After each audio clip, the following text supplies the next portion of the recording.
Gotech is a cooperative of technical companies providing information technology, media services in an ethical manner, where the employees themselves are the directors, the employees themselves are the shareholders, and they're the beneficiaries of all dividends. Now, where they've kind of expanded that is they've interacted with local authorities to decide what does that local authority need, then set up a cooperative with enshrined in their constitution that the profits are to be invested not only in the organisation but the community that the organisation is based in. So where you have a need from a local authority for a particular service, as opposed to going out and finding that from a multinational or a national company, having a cooperative of individual people, whether it be 2 or 3 people who provide a specific service, setting them up as a cooperative, where that means that the community then starts to own the profit from that.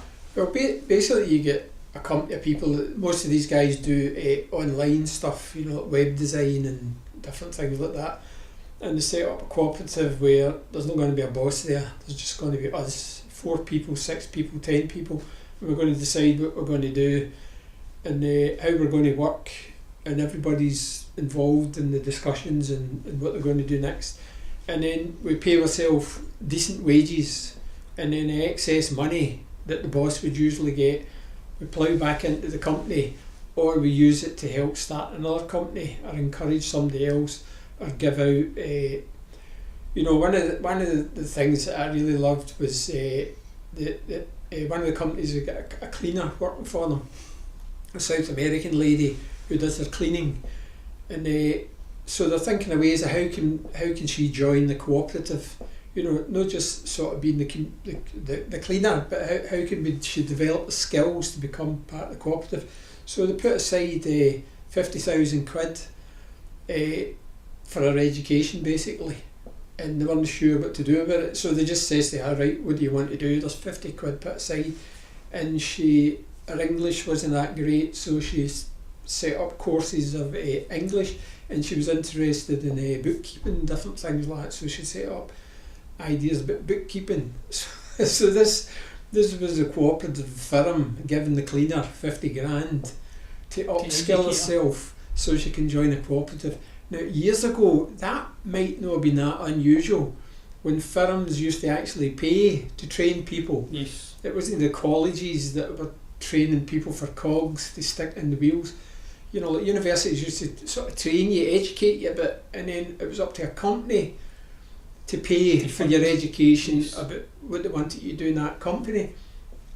But this is what they do, and they're happy, and everybody's kind of, there's a place full of happy workers, and with the thing Peter was talking about earlier, the community, the councils spend a fortune buying all these interfaces and all this work with IT companies who employ hundreds of people to do it, and they mess up and they do another thing.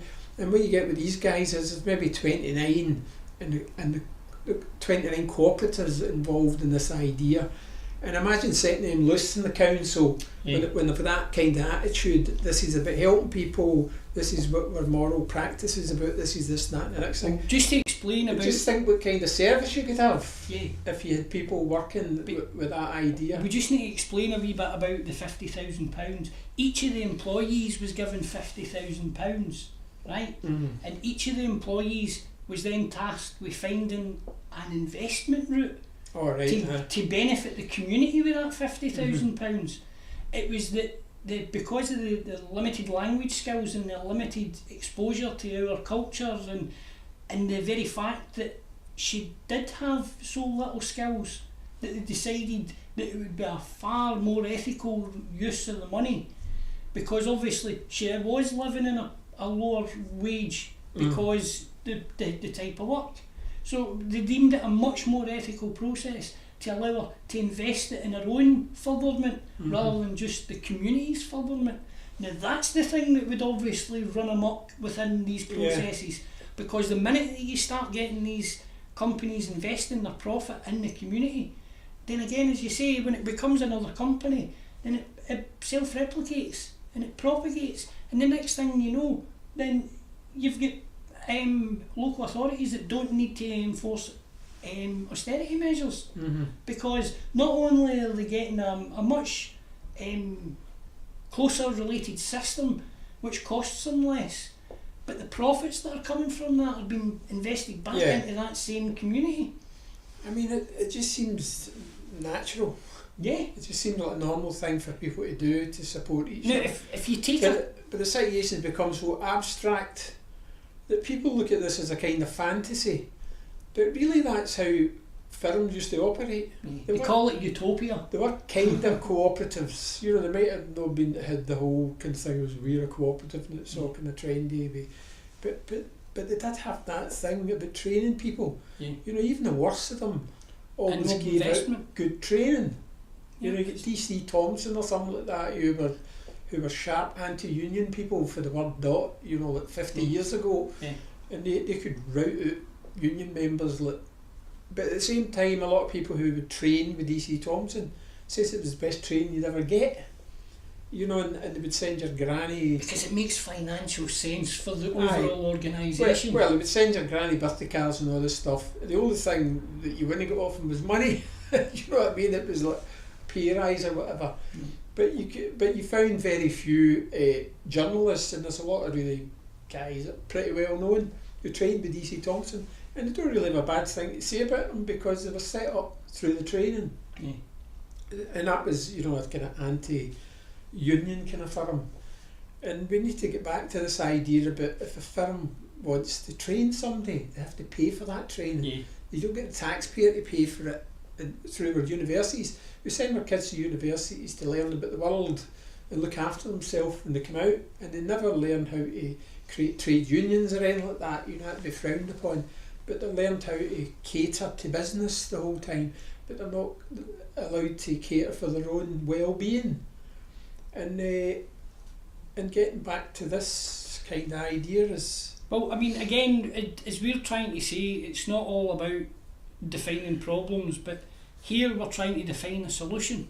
So we have all these either completely disused or underused common good assets that if we put one of these cooperative entities inside one of these common good assets, these buildings that I'm talking about specifically, so if we put a host cooperative organisation into one of these common good assets that is feeding the local authority with their services and actually supporting the building and bringing the building to the attention of the community, and also funding the building in a way that the community can get use from it. These are part of our understanding of what Scottish culture really is, and that is innovation, understanding what's needing to be done and thinking of new ways of approaching it, rather than the same old corporate business model where you're looking for return on investment capital. It's not about that. Yeah. It's about giving people return on community capital. That's in the it. community. That's exactly it. Co-op, community ownership, profit. That's exactly it. With a co-op, as Bob just said, if you look at it from a perspective of the community, they then get ownership not only of the profit but of the space that they get from that profit, because that profit doesn't go into a bank account. That profit will be supporting activities and events within the common good space that they're hosted in.